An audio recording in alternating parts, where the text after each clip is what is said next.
Hello दोस्तों, मैं हूं कमल देव और स्वागत करता हूं आप सभी को सक्सेस विद केडी में। फाइनली बिहार बोर्ड के द्वारा ऑफिशियल मॉडल सेट जारी कर दिया गया है। चलिए मैं आप लोग को हिस्ट्री के एमसीक्यू बताने वाला हूं। तो जो लोग मेरे चैनल को सब्सक्राइब नहीं किए हैं वो उससे रिक्वेस्ट है कि आप लोग मेरे चैनल को ज़रूर सब्सक्राइब करें।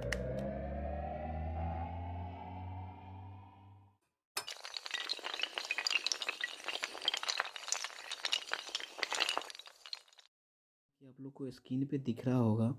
पहला क्वेश्चन है कि चार्ल्स मैनसन ने 1826 में सर्वप्रथम किस टीले का उल्लेख किया था।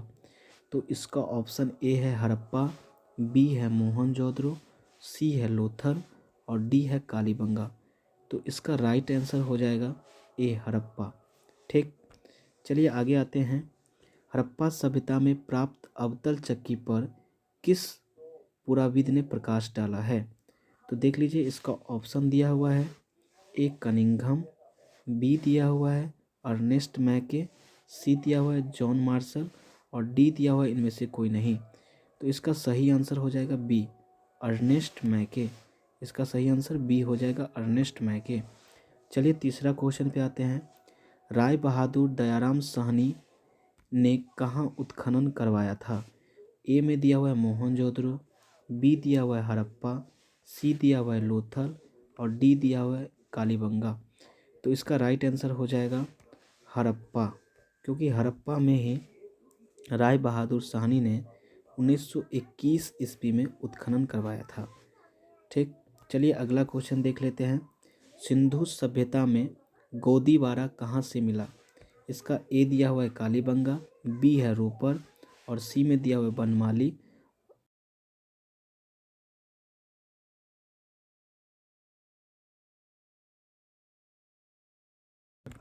चलिए अगला क्वेश्चन देख लेते हैं।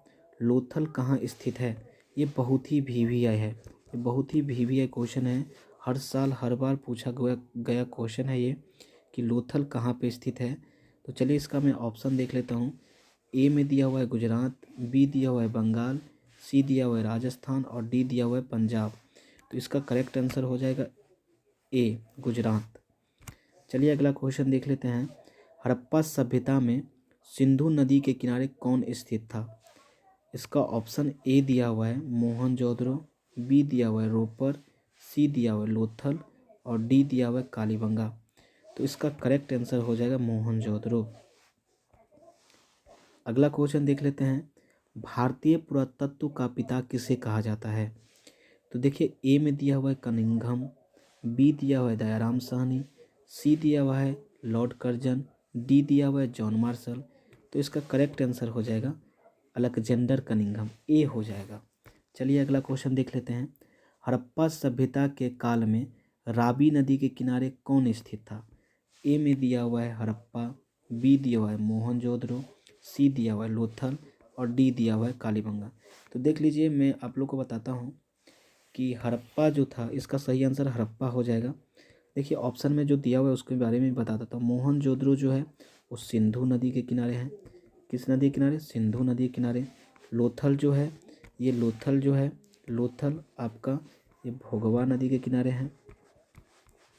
डी में दिया हुआ है कालीबंगा, कालीबंगा जो है ये घग्घर नदी के किनारे, घग्घर नदी के किनारे।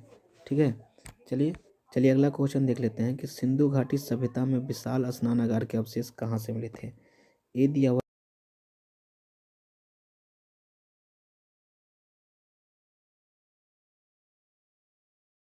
बी, मोहनजोदड़ो।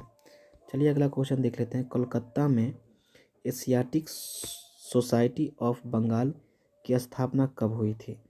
तो ए में दिया हुआ है 1784, बी दिया हुआ है 1783, सी दिया हुआ है 1785 और डी में दिया हुआ है 1790। तो इसका करेक्ट आंसर हो जाएगा 1784। चलिए अगला क्वेश्चन देख लेते हैं। फूट डालकर विजय प्राप्त करने का कार्य सर्वप्रथम किस राजा ने किया था। ए में है अजातशत्रु, बी में है पुष्यमित्र, सी में है अशोक, डी में है इनमें से कोई नहीं। तो इसका करेक्ट आंसर हो जाएगा ए, अजातशत्रु। चलिए अगला क्वेश्चन देख लेते हैं। सर्वप्रथम हूणों को परास्त करने का श्रेय किस शासक को जाता है? ए है अशोक, बी है स्कंदगुप्त, सी है समुद्रगुप्त और डी है नेपोलियन। तो इसका करेक्ट आंसर हो जाएगा स्कंदगुप्त, बी हो जाएगा इसका करेक्ट आंसर। चलिए आगे देख लेते हैं। किस शिलालेख से अशोक द्वारा कलिंग विजय का पता चलता है? ए में है प्रथम, बी है पाँचवें, सी है 10वें और डी है 13वें। तो इसका करेक्ट आंसर हो जाएगा डी 13वें। अगला क्वेश्चन है कि फाहियान किसके शासनकाल में भारत आया था? तो ऑप्शन ए में है समुद्रगुप्त, बी में है रामगुप्त, सी में है स्कंदगुप्त और डी में है चंद्रगुप्त विक्रमादित्य। तो इसका करेक्ट आंसर जो हो जाएगा वो चंद्रगुप्त विक्रमादित्य हो जाएगा। फाहियान जो थे वो चीनी यात्री थे। ठीक है, चलिए अगला क्वेश्चन देख लेते हैं।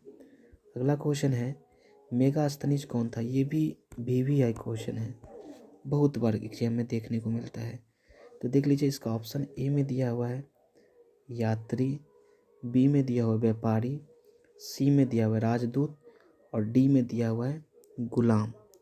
तो इसका करेक्ट जो आंसर हो जाएगा वो सी हो जाएगा, राजदूत। चलिए अगला क्वेश्चन देख लेते हैं। पंच चिन्ह वाले सिक्के बने होते थे।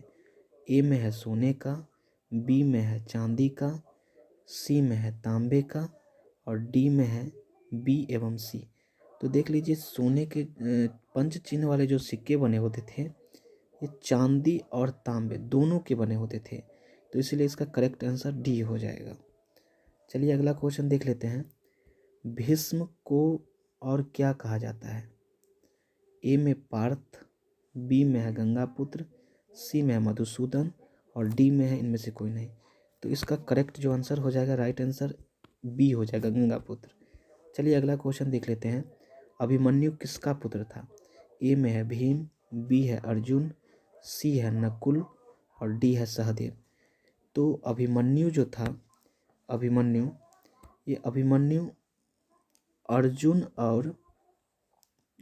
अर्जुन और सुभद्रा का पुत्र था। सुभद्रा का पुत्र था। तो इसका करेक्ट आंसर जो है वो बी हो जाएगा, अर्जुन। चलिए अगला क्वेश्चन देख लेते हैं। द्रौपदी को स्वयंवर में किसने जीता था? ए में है भीम, बी में है अर्जुन, सी में है दुर्योधन और डी में है कर्ण। तो द्रौपदी को जो स्वयंवर में जीता था वो अर्जुन ने जीता था। चलिए अगला क्वेश्चन देख लेते हैं। कौरवों की संख्या कितनी थी? ए में है 100, बी में है 105, सी में है 190 और डी में है 110। तो इसका करेक्ट आंसर हो जाएगा ए, 100। चलिए अगला क्वेश्चन देख लेते हैं। महाभारत की रचना किस भाषा में हुई है? ए में है संस्कृत, बी में है पाली, सी में है प्राकृत, डी में है हिंदी। तो देख लीजिए, महाभारत की जो रचना हुई है ये संस्कृत भाषा में हुई है। महाभारत को किसने लिखा है?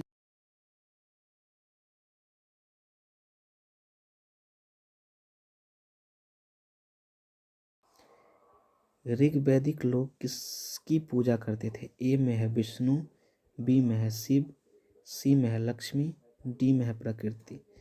तो इसका करेक्ट आंसर हो जाएगा डी, प्रकृति का पूजा करते थे। चलिए अगला क्वेश्चन देख लेते हैं। नाथ मुनि का संबंध किससे है? ए में है जैन धर्म, बी है बौद्ध धर्म, सी है शैव धर्म और डी है वैष्णव धर्म। तो इसका करेक्ट आंसर हो जाएगा बी, बौद्ध धर्म हो जाएगा। अगला क्वेश्चन है। सूत पिटक किस धर्म से संबंधित है?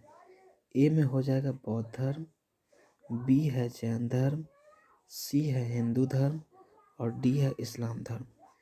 तो इसका करेक्ट आंसर हो जाएगा बौद्ध धर्म। चलिए ऑप्शन नंबर ए हो जाएगा इसका करेक्ट आंसर। चलिए अगला क्वेश्चन पे चलते हैं।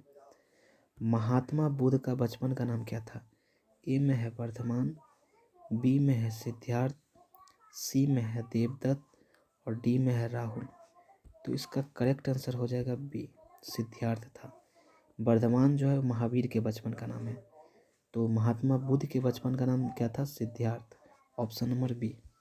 चलिए अगला क्वेश्चन देख लेते हैं। प्रथम बौद्ध संगीति किसके शासक के समय में हुई थी?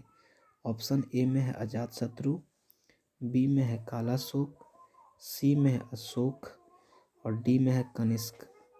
तो इसका करेक्ट आंसर हो जाएगा ऑप्शन नंबर ए, अजातशत्रु के शासन।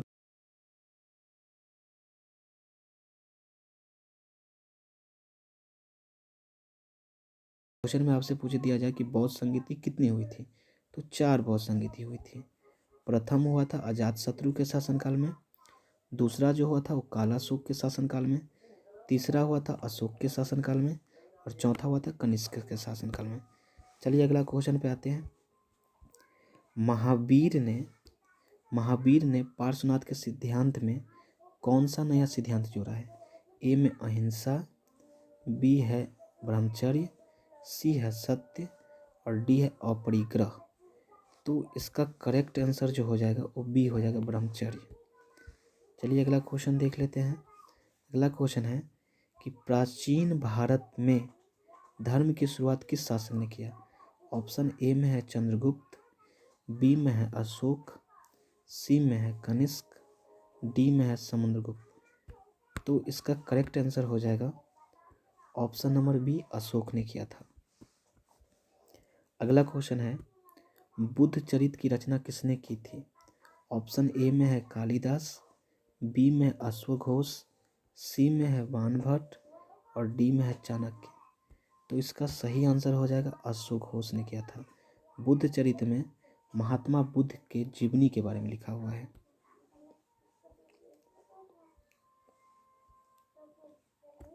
अगला क्वेश्चन है कि प्रथम जैन संगीति कहाँ हुई थी? ऑप्शन ए में है राजगिरी, बी में है पाटलिपुत्र, सी में है सारनाथ और डी में है वैशाली। तो इसका करेक्ट आंसर हो जाएगा ऑप्शन नंबर बी, पाटलिपुत्र। चलिए अगला क्वेश्चन देख लेते हैं। पावापुरी का संबंध किस धर्म से है? ऑप्शन ए में है बौद्ध धर्म, बी है जैन, सी है इस्लाम और डी में है ईसाई। तो इसका करेक्ट आंसर हो जाएगा जैन धर्म। चलिए अगला क्वेश्चन देख लेते हैं। कादम्बरी के लेखक कौन है? ऑप्शन ए में है बाणभट्ट, बी है कालिदास, सी है कौटिल्य, डी है अश्वघोष। तो इसका करेक्ट जो आंसर हो जाएगा वो बाणभट्ट हो जाएगा, ऑप्शन नंबर ए। चलिए अगले क्वेश्चन पे आते हैं। बांसबन्ना किस आंदोलन को शुरू किए थे? ऑप्शन ए है वैष्णव, बी है शैव, सी है सिख और डी है वीर शैव लिंगायत। तो इसका करेक्ट आंसर हो जाएगा डी, शैव लिंगायत को शुरू किया था। 40 नंबर क्वेश्चन है कि आईने अकबरी को कितने भागों में विभक्त है? क्या है कि आईने अकबरी कितने भागों में विभक्त है? तो ऑप्शन ए है 2, बी है 3, सी है 4 और डी है 5। तो याद कर लीजिए आईने अकबरी को 5 भागों में बांटा गया है, ठीक है। तो इसका करेक्ट आंसर डी हो जाएगा। चलिए अगला क्वेश्चन देख लेते हैं कि आईने अकबरी के अनुसार भूमि को कितने भागों में बांटा गया है? ऑप्शन ए 2 भाग में, बी है 4 भाग में, सी है 5 भाग में और डी है 6 भाग में। तो इसका करेक्ट आंसर हो जाएगा ऑप्शन नंबर बी, 4 भागों में बांटा गया है। चलिए अगला क्वेश्चन देख लेते हैं। टोडरमल अकबर के दरबार में क्या था? ऑप्शन ए सेनापति, बी है वित्त मंत्री, सी है अंगरक्षक और डी है इनमें से कोई नहीं। तो टोडरमल अकबर के दरबार में वित्त मंत्री था, ऑप्शन नंबर बी। चलिए अगला क्वेश्चन देख लेते हैं। आईने अकबरी में किसके शासन का वर्णन है? Option A Babur, B Akbar, C Jahangir और डी है शाहजहां। तो इसका करेक्ट आंसर हो जाएगा अकबर, ऑप्शन नंबर बी हो जाएगा। चलिए अगला क्वेश्चन देख लेते हैं। कुतुब मीनार कहाँ स्थित है? ऑप्शन ए आगरा, बी है लखनऊ, सी है दिल्ली और डी है कोलकाता। तो इसका करेक्ट आंसर हो जाएगा ऑप्शन नंबर सी, दिल्ली। चलिए अगला क्वेश्चन देख लेते हैं। हुमायूंनामा का अंग्रेजी अनुवाद किसने किया? ऑप्शन ए में है ए.एस. बेवरीज, बी है जैरेट, सी है एच ब्लैकमैन और डी है ग्रांट डफ। तो इसका करेक्ट आंसर जो हो जाएगा, राइट आंसर जो हो जाएगा, option number A S beverage ने किया था। चलिए अगला क्वेश्चन देख लेते हैं। मुगल दरबार में अभिवादन का तरीका निम्न में से कौन सा था? तो ऑप्शन ए है कॉर्निश, बी है सी जादा, सी है पाइबोस, डी है इनमें से सभी। तो इसका करेक्ट आंसर जो है वो इनमें से सभी हो जाएगा, ऑप्शन नंबर डी हो जाएगा। चलिए अगला क्वेश्चन देख लेते हैं। अकबर ने दीन इलाही कब शुरू किया था? ऑप्शन ए है 1562 ईस्वी में, बी है 1564 ईस्वी में, सी है 1579 ईस्वी में और डी है 1581 ईस्वी में। तो अकबर जो है इसका सही आंसर डी हो जाएगा, लेकिन 1582 करेक्ट होगा। ठीक है, अगला क्वेश्चन है कि गुलबदन बेगम कौन थी? ऑप्शन ए में है नर्तकी, बी है गायिका, सी है लेखिका और डी है नायिका। तो इसका करेक्ट आंसर हो जाएगा, गुलबदन बेगम जो थी ये लेखिका थी। ठीक है, हुमायूं नामा इन्होंने ही लिखा था।